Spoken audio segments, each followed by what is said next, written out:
growth, everything is demographics, guys. I'm talking about in anything. In anything. It is demographics. And when you talk to people at large corporations, they know this. When you speak to somebody at Coke or Pepsi, they know exactly who their consumer is. They know who the main consumer is and the tertiary consumers. They know where they live, what they look like, who they are. They're targeting directly to that demographic. So when they're spending tens and hundreds of millions of dollars on marketing, it's way more than what we're spending, and it's targeted.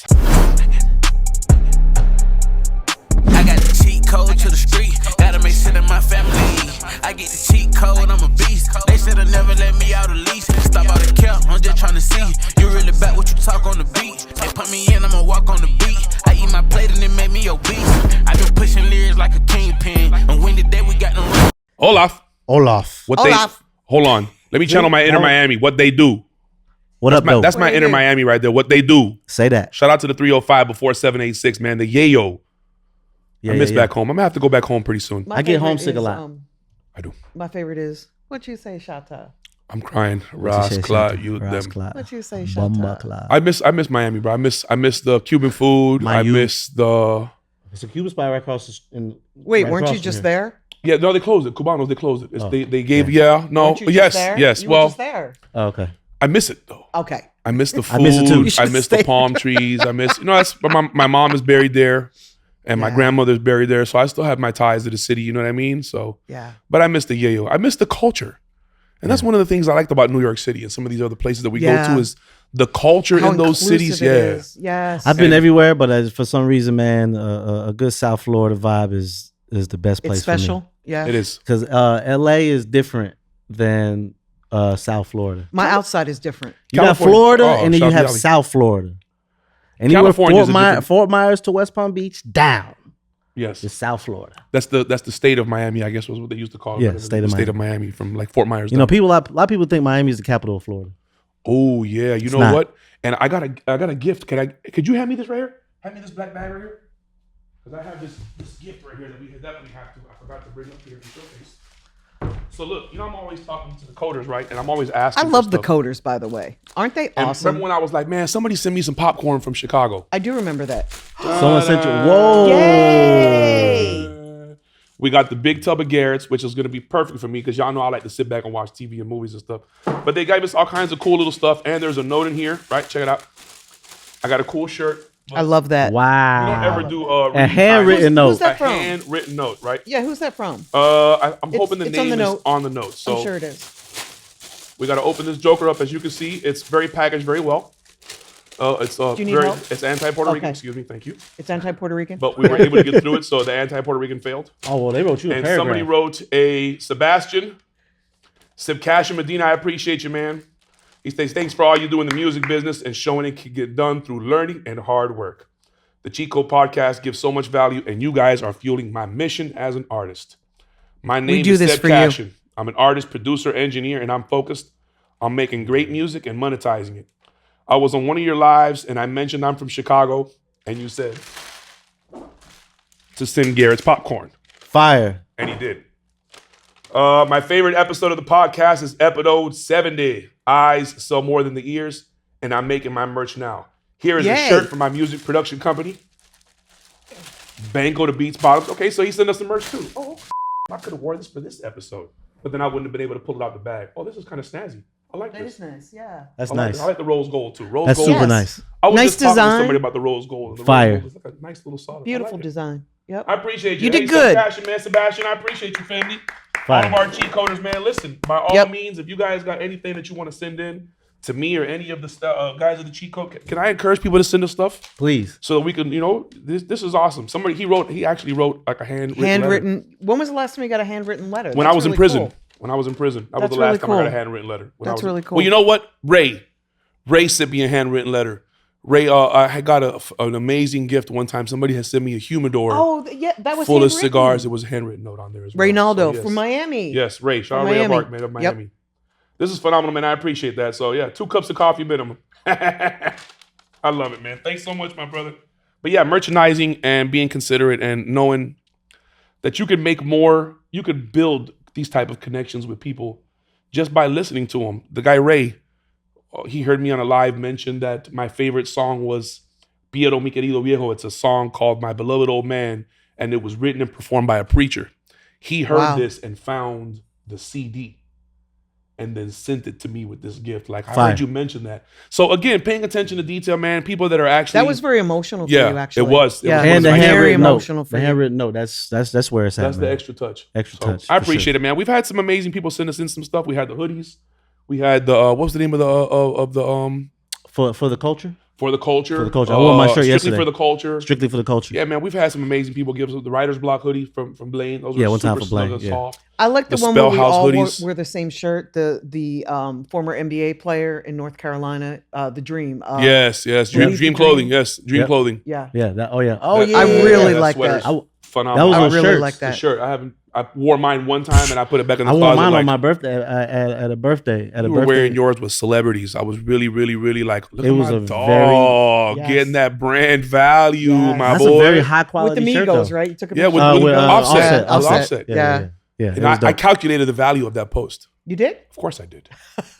You got a lot of likes. You think I'm not going to determine a dollar amount for everything my brother posts? Of course I did. I wanted to know what that cost, how much money it made for the brand, what would have been the dollar amount for Offset and his publicity. I want to know because at the end of the day, it's Funny as hell. there's earned media value, and then there's a bought media value. I want to say is the name of it, but earned media value is the coverage that you get. Right. You know, when the value of it when Colin Kaepernick took the knee, Nike made something like $100 million in media earned media value, right? From everybody talking about it, and he was wearing the Nike stuff and everything else. Right. So I like to know that type of stuff. I like to know and measure, especially my friends that are influencers, and Ferrari's an influencer.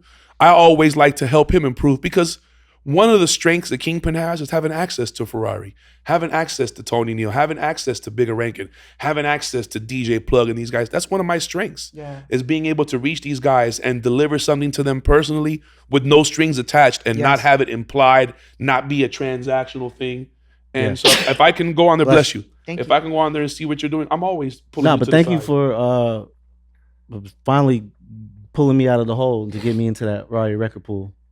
It needed to happen, bro. It's You know, dope. you're a tastemaker, and you I had to use it too because in my DJ chat they was like, "Hey man, I need that such and such," and guess what I sent them? Boop. here it goes. A link from the Rari record pool website. We talked about this in one of our last episodes, Do man. you track if someone's using it? You better believe it. Oh, okay, good. Super cool. I love the little hand action. You know, that's what we want to do. We want to know who's responsible for getting, because that, if I see you come into the record pool and you're downloading all 12 records, when somebody comes in and says, "Hey, Kingpin Ferrari, I want a song, I want to sponsor the whole webpage. How much is it going to cost?" Well, I got 6 DJs that download every single record that need to get a check now. Now that there's money coming in, I know who to give the money to. Right. That's the point of doing the work. Right. So when the opportunity comes for people to eat, hey, I know who you're going to spend money. I know who you should spend it with. You, come over here, my boy. Yeah. Remember all them times you did all that stuff for me for free, but I told you I really appreciated you, man. on, Well, I guess got what? you. Here's the check. Now is somebody that come give you the money that you deserve, and I'm going to be able to get you some more money too because now I was able to do something for them.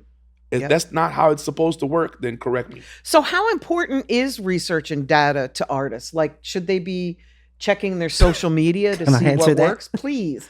Should they be checking their music to see how many streams they're getting? Again, I feel like when I worked for a record label, that was one of the most exciting experiences because the details are all in these meetings that they have. They're all about statistics, numbers, and data. Yep. So they're literally talking about, oh, this person is doing this. This side of the town is doing this. These DJs, oh, Ferrari, how are the DJs receiving this? They're literally asking all the questions that need to be asked about an artist before they spend any money on anything. You know, need data. As an artist, not knowing how to interpret data makes having access to the data pointless. So not being able to go into your YouTube insights, your analytics, and then seeing the most active time for your followers over the last 30 days, Rari. Because it And refreshes then every 30 it days. refreshes, and then it refreshes every 7 days. It refreshes Okay. every day, really. You can go every Every day, back, but technically, yes. I suggest 30 days. But here's the catch. All of these times are listed in Universal Time Code, Ferrari. They're not listed in Eastern Time Code. So 3 o'clock on a YouTube screen is not 3 o'clock Atlanta. That's 3 o'clock Universal Time Code. You have to convert that from Universal Time Code to Atlanta to find out what time that 3 o'clock. So 3 o'clock on that screen is not 3 o'clock. 3 o'clock is the world 3 o'clock. Who tells you that? Where is that information listed that if you want to start figuring out the most active times, you have to convert from UTC to your current time code? Actually, it's in YouTube University. So if you do the research and the work, Research. to Here we be go the again. best Here we you go can again. be, then you're going to learn that, and you're going to know that you have to subtract 5 hours if you're in New York. Rhetorical question, guys. That sounds like a lot of work to do. For a long time. How do I? How? Are you ready for this? Tough. For a long time, I couldn't sorry, figure tough. out why whenever I loaded a record to SoundCloud and put that it would drop on a certain day, and I'm on the East Coast, that when I would hit refresh and go back, it would have the prior day listed. Ask me why. Why, Kingpin? Because they're based on the West Coast. Bozo. Midnight Tuesday in New York City. Atlanta is 9 p.m. Monday in California. So when you upload your stuff to DistroKid, they ask you, do you want it to drop at 12 o'clock everywhere or regardless of time zone? Because when you put regardless of time zone, it drops at 12 o'clock on East Coast. But whenever it's whatever other time it is after 12 o'clock, it drops 9 p.m. the day before on the West Coast.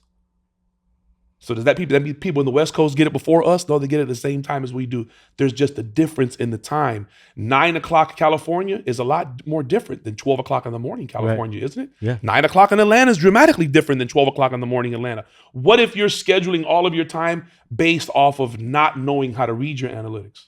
What if you're just going over there and thinking you could skim through it and not understanding what you're reading and then base your marketing plan or base your campaign schedule or base your ad set off of that skewed information? Yeah. Sounds to me like you're about to waste some money. You're going to waste a whole bunch of it. And then you're going to put all of your money on ads that you're not going to try to see through because you have the wrong time, you have the wrong parameters and the wrong wrong target. cities, the wrong It's- target, the everything wrong is just information. discombobulated. So now you go in there and you did it for 30 days and you see numbers change. So instead of you understanding, well, what influenced that? Double down. I think one of the coolest things that you do is you draw up like a profile of the consumer. And I haven't really seen anybody do that outside of like my MBA program. And I thought it was so cool when you first did that for our The ad clients. personas. Yeah. You showed like, oh, here's, Joe from the suburbs who Yes, listens to based rap. on demographics Yes. and stuff, we're able You based were off of able social to media show us usage who and what it you like. was. I can show you what they look like. Exactly. Listen, that all that matters because me later on in my career understood now why I didn't get hired in Tampa on the radio because it's based off demographics. Yes. You're gonna hire someone based off of their demographics to identify with the audience that's listening to the radio. Correct. It's the same. So why someone did I? who looks tea- So like why them. then did I come to Atlanta and then get what I needed to get? Because I fit the demographics of Atlanta, Exactly. and I did not fit the demographics initially of Tampa. I didn't, and you evolved. and I evolved. With evolution comes growth, and with growth comes more Everything is opportunity. demographics, guys. I'm talking about in anything. In anything. It is demographics. And when you talk to people at large corporations, they know this. When you speak to somebody at Coke or Pepsi, they know exactly who their consumer is. They know who the main consumer is and the tertiary consumers. They know where they live, what they look like, who they are. They're targeting directly to that demographic. So when they're spending tens and hundreds of millions of dollars on marketing, it's way more than what we're spending, and it's targeted. It's how Amazon which makes it became so Amazon. much more. Yes. Ask It me makes who's it so listening much to more me on the radio, valuable. guys. Who's listening to you on the radio, right? Women ages 18 to 35. Come on. There we I go. know that because I can. Well, I'm basing it off of the listenership The research. and the research. That's my highest group of people that's listening to me. And you're And going that's to know coveted. their education level. You're going to know their income, household income. You're going to know if for the most part, they're single parents or in two-family households. guess what, guys? You have access to all that. And guess what? That's why I do my reading with Rari to elementary schools, because that's going to get me More the moms. higher end of the moms. Correct. More 18 to 35-year-old moms that are taking their kids to school. Correct. And I'm guess what? all Oh, about hold on. Before I advocacy, even man. get there, I'll break it down even more. I'm doing kindergarten and first grade. Why? Because the moms are usually about ages 25 to 35. I'm There so we go. glad you didn't say that, because you were a slow reader or something like that. I remember No. But advanced I'm just reading saying. or something. I thought it was going to be You thought something that's way what's coming? more I remember I sinister. told I remember like, I oh my told God, Wendy here we this go. the first time. She was like, "Dog, you're a genius." I was like, "Yeah, I mean, this is Yes. it's all demographics." It's all demographics. It's You know, all at the end of the research. day, man, how else can you get the support of the people in your community if you're not trying to take care of the kids? And I think that's what we looked back on all of the guys that came before us and people that did community activism. That's the space. That's your payment for your space on earth. So I for one am super excited about the Reading with Rari. I'm looking too. forward to taking certain clients on the road, only because I know there's a potential where we can take the Reading with Rari into other cities. Yes. Because I've already dropped that ball in his court and said, hey man, we need to start doing this, pause. We need to start doing this and lining this up if we're gonna go on the road and be in some of these other places. And then I even tried to incorporate Wendy. I was like, let's take Wendy and let's do a Reading with Rari, but take Wendy to a college campus where they have some music students and some people that would really benefit from her reading something, or let somebody show like King, but I'm not gonna read nothing. I was like, you're flex. Wendy, bring Slick Rick and let him read your book. And then it went into a whole conversation. It did go And into a I whole only say this conversation. because I got my Slick Rick sneakers size 13 after they don't make them no more from Slick Rick, From which is Rick. like getting LeBrons from One time for LeBron Wendy. I got because it. of Wendy Day. So Yeah, I should have worn them got a pair today. too. I'm gonna have to bring them to the next episode. Matter of fact, You I'm got gonna the wear purple ones? I got the purple. Oh, so we should wear 'em. Suede. Come on, bro. Those Yeah, things we are should all wear them one day. butters.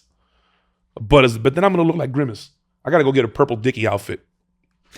I get a purple Dickie outfit with the purple. Come on, bro. I'm from the what they do. I told you Purple's how I one of- started the episodes in purple's one of Miami. my favorite what they colors. do. Purple's the color of royalty, bro. I love Royalty. purple. I'm kind of big. I'm on the plus size, so I'll look like Grimace. But it's okay. I'll take one for the team. Or Barney. Or Barney. Well, they had a documentary on Barney. Let's be mindful, Barney. Have you guys seen the Nickelodeon documentary Quiet on Set? No. Not how yet, is but it? I'm about to because everybody's talking about it. Have you guys I seen have to. Octopus Murders on Netflix? No. Get Wow. it together. Okay. Octopus Wow. Murders good. American Okay. Nightmare. It's on Netflix? Netflix. I'm on it tonight. Octopus Murders, American Nightmare. You guys seen American Nightmare? Nikki said I should do American Nightmare is really wild. You guys want to watch it? It's not scary, is And it? no, it's a good. documentary about the most Octopus craziest thing that Murders. ever happened to a couple. This guy and his woman, she got kidnapped by people in frog suits. They thought she was lying on some Gone Girl stuff. Really intricate, really cool. And have you guys watched the cheat code? It's on YouTube. You guys can watch the cheat Yeah, code, right? watch Listen the to cheat it code. like 24/7 on demand. So these are all great things you should be watching. Octopus Murders, The Cheat Code, American Nightmare, The Cheat Code, and Quiet on Set. And don't forget to watch the cheat code. Chico. See you. Cheat code. Not on Netflix yet, but coming soon, iHeart.